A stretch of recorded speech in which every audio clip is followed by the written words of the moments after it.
Man jadda wajada. Siapa yang bersungguh-sungguh, maka dia akan berhasil. Begitu pula, siapa yang bersungguh-sungguh dalam mempersiapkan dirinya menghadapi nisfu Sya'ban dan Lailatul Qadar, maka dia akan berhasil mendapatkan keistimewaan nisfu Sya'ban dan Lailatul Qadar. Gitu, Fit.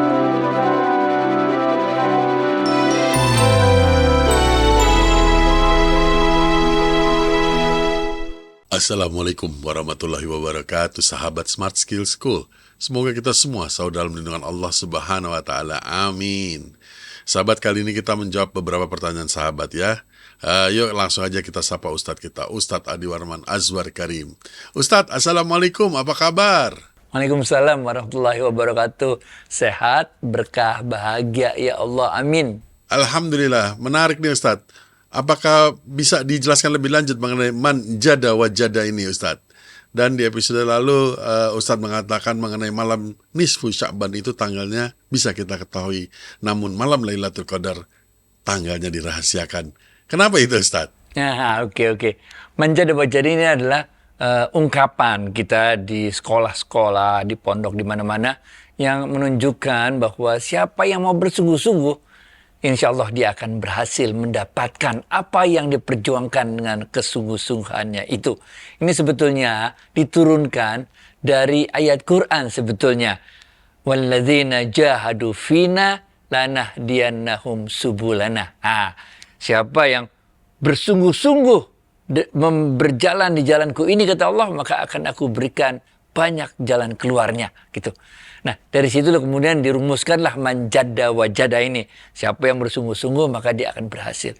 Begitu juga kalau kita mempersiapkan diri dengan sebaik-baiknya dalam bulan Sya'ban ini. Sehingga ketika nanti nisfu Sya'ban kita betul-betul mencoba mendapatkan keutamaan dalam malam nisfu Sya'ban tersebut. Begitu juga kita persiapkan diri sebaik-baiknya menghadapi malam Lailatul Qadar, sehingga kita akan mendapatkan keistimewaannya malam Lailatul Qadar tersebut. Memang ada perbedaan antara malam nisfu Sya'ban dan malam Lailatul Qadar. Perbedaan yang sangat jelas adalah malam nisfu Sya'ban itu jelas tanggalnya, tanggal 14 Sya'ban menuju 15 Sya'ban. Maka itu disebut malam nisfu Sya'ban. Karena malam nisfu Sya'ban itu sudah jelas tanggalnya, maka kita lebih mudah mempersiapkan diri kita. Biasalah ya, banyakin amal, banyakin istighfar, banyakin la ilaha illallah Muhammad Rasulullah dan sebagainya. Tergantung nanti kita mau melakukan amalan-amalan seperti apa. Itu adalah juga puasa tengah bulan atau puasa hari-hari putih atau Yaumul Bid kalau bahasa Arabnya. 13, 14, 15 Sya'ban. Tapi guru-guru tasawuf, bagi orang-orang yang mampu 13, 14, 15 Sya'ban puasa, lakukan. Bernama puasa Yaumul Bid. Tapi buat yang nggak mampu, daripada meninggalkan seluruh sunnah-sunnah puasa di Yaumul Bid, bulan Sya'ban itu, paling nggak tanggal 14-nya dah puasa. Begitu, kira-kira benar nggak? Sehingga masih dapatlah 14 ke 15-nya itu puasa disebutnya nisfu Sya'ban. Begitu juga ketika kita mengisi dengan sholat-sholat, bacaan-bacaan. Kalau mau pakai Yasin terus doa, Yasin lagi doa, boleh. Itu adalah yang disampaikan oleh para guru-guru tasawuf untuk melakukan hal tersebut. Tapi kalau nggak sanggup, nggak apa-apa. Qul huwallahu ahad, doa. Qul huwallahu ahad, doa. Huwallahu ahad, doa. Bahkan la ilaha illallah, astagfirullah, dan sebagainya. Intinya kita mengisi waktu itu dengan amal-amal soleh kita. Mengapa nisfu Sya'ban itu ditentukan waktunya? Karena nisfu Sya'ban itu adalah saat ketika kita menerima rapor. Benar nggak? Kayak kita mau menerima rapor kan jelas tanggalnya. Terima rapor ya, tanggal sekian ya, itu jelas. Ini agak berbeda dengan Lailatul Qadar. Lailatul Qadar itu kita udah terima rapor, tapi masih ada bonus lagi nih, mendapatkan keutamaan. Allah ingin membuat kita lebih bersemangat lagi, sehingga tidak ditentukan. Tanggalnya yang jelas itu nggak ditentukan. Sehingga kita betul-betul menjaga hari-hari ganjil di 10 malam terakhir itu sehingga 10 malam terakhir itu boleh dikatakan kita benar-benar nggak ada berhentinya 10 malam terakhir untuk mencari Lailatul Qadar. Nah, sehingga insya Allah nanti kita akan lewati Ramadan itu dengan 10 malam terakhir yang betul-betul kita jaga itu untuk mencari Lailatul Qadar, sehingga insya Allah kita akan lewati Ramadan ini dengan penuh kemenangan. Ya, gitu Fit. Back to you. Oke, paham Ustadz. Nah ini saya gabung-gabung aja pertanyaan sahabat.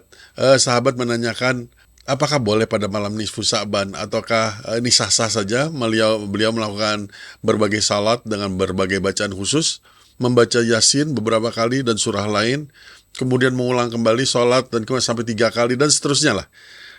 Kemudian pertanyaan kedua adalah, mana yang lebih baik, membayar hutang puasa almarhumah ibu atau puasa nisfu Sya'ban tanggal 13, 14, 15 itu Ustaz? Oke, yang pertama dulu ya, kita harus sama-sama fahami dalam ajaran tasawuf ini, yang penting itu bukan berapa banyak kita baca Yasin, bukan berapa banyak kita baca segala macam itu.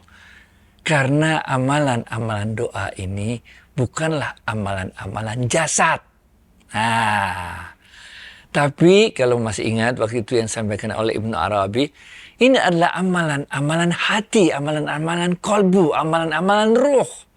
Yang kita lakukan itu untuk mendekatkan roh kita agar terkoneksi dengan Allah.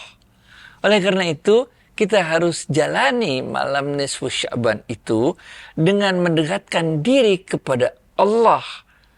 Bukan dari banyaknya bacaan-bacaan Quran yang kita lakukan pada malam tersebut, tapi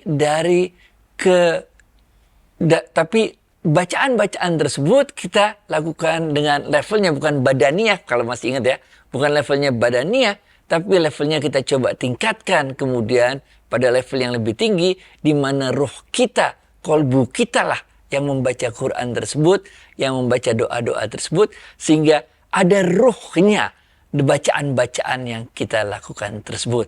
Nah, ini untuk pertanyaan yang pertama. Yang kedua tadi apa ya?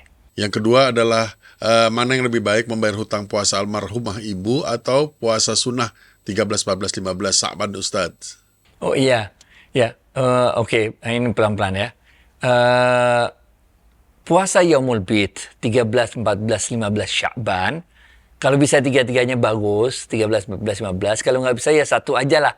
Daripada tinggalin semua puasa sunnah di nisfu Sya'ban itu, paling nggak ada satu lah yang kadang-kadang biar gampang disebut menjadi puasa nisfu Sya'ban. Sebetulnya puasa itu puasa Yaumul Bid, bener ya. Tapi kalau nggak bisa tiga harinya ya satu hari boleh lah namanya puasa nisfu Sya'ban. Itu adalah puasa yang utama untuk kita lakukan, karena di dalam nisfu Sya'ban itu hadisnya udah pernah kita bahas, siapa Allah akan memenuhi apa-apa aja permintaan yang kita lakukan. Yang paling sedikitnya kata Allah, akan aku ampuni dosa-dosanya pada malam nisfu Sya'ban tersebut. Sedangkan mengganti puasa dari almarhumah ibu, ini agak lain lagi bahasannya. Oke? Sebetulnya setiap orang itu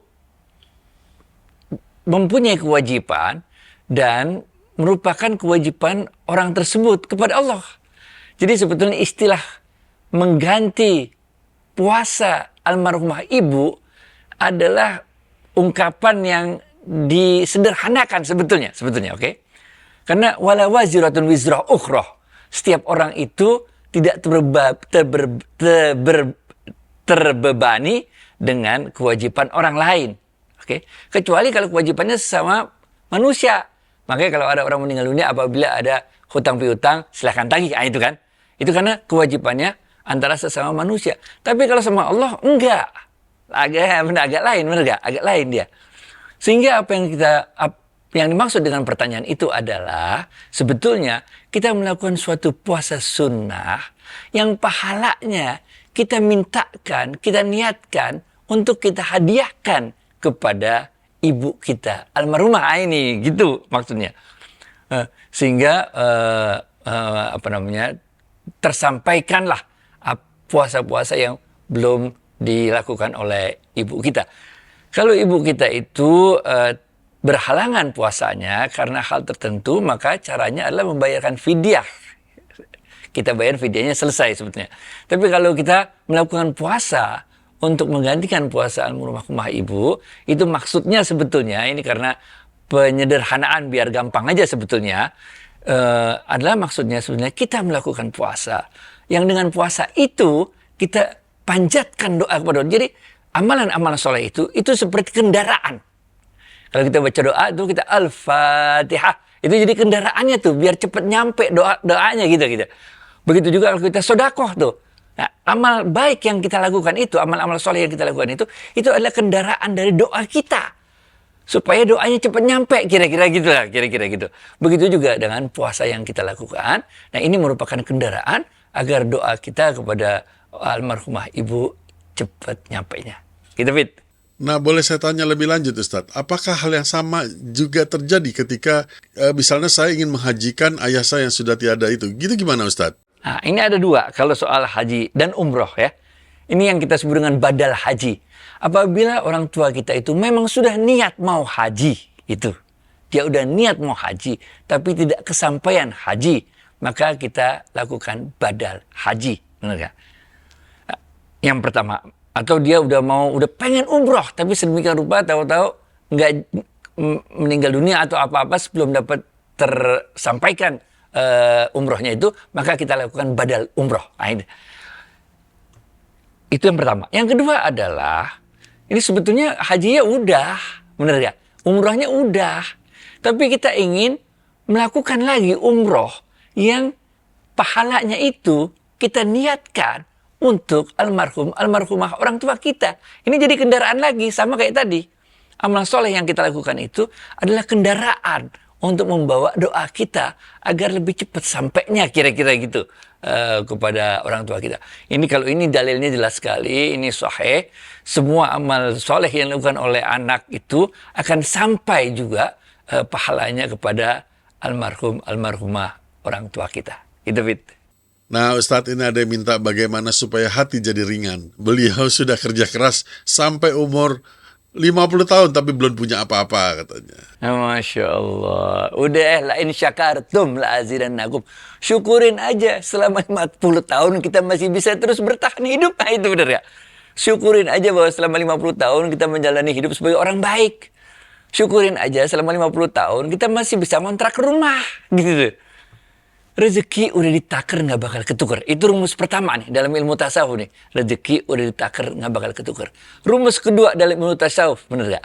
Ini sebetulnya diambil dari sebuah hadis qudsi sebetulnya. Tapi digampangin bahasanya, dirumusin dalam ilmu tasawuf adalah, apabila hilang akan kuganti, kata Allah. Apabila kurang akan aku tambahi, kata Allah. Bener. Jadi bukan aja rezeki udah ditakar bakal ketukar, tapi juga Allah menjanjikan apabila ada yang hilang akan aku ganti. Apabila kurang aku tambahi, kata Allah ini. Ini sebetulnya diturunkan dari ayat Quran yang mengatakan bahwa Allah menjamin rezeki semua makhluknya yang ada di muka bumi dan di langit. Jadi udah syukurin aja terus, kita jalanin hidup. Rezeki itu bukan sekedar harta. Kita ini pelajaran zaman dulu kala nih, bahwa rezeki yang paling rendah adalah harta, rezeki yang paling tinggi adalah kesehatan, rezeki yang paling utama adalah anak yang soleh-solehah, rezeki yang paling patut disyukuri adalah husnul khotimah. Kita syukuri, insya Allah dengan rasa syukur itu hati kita akan merasa lapang. Rasulullah SAW pernah bersabda, orang yang kaya raya itu bukanlah orang yang banyak hartanya, tapi orang yang kaya raya itu adalah orang yang memiliki rasa cukup di dalam hatinya. Gitu, Fit. Ya, semoga jawaban ini bisa menghibur hati sahabat yang sudah berumur 50 ini. Seperti kita ya. Kita 60. Ya, 60. Baik, Ustadz. Terima kasih atas waktu dan tausiahnya. Assalamualaikum warahmatullahi wabarakatuh. Waalaikumsalam warahmatullahi wabarakatuh.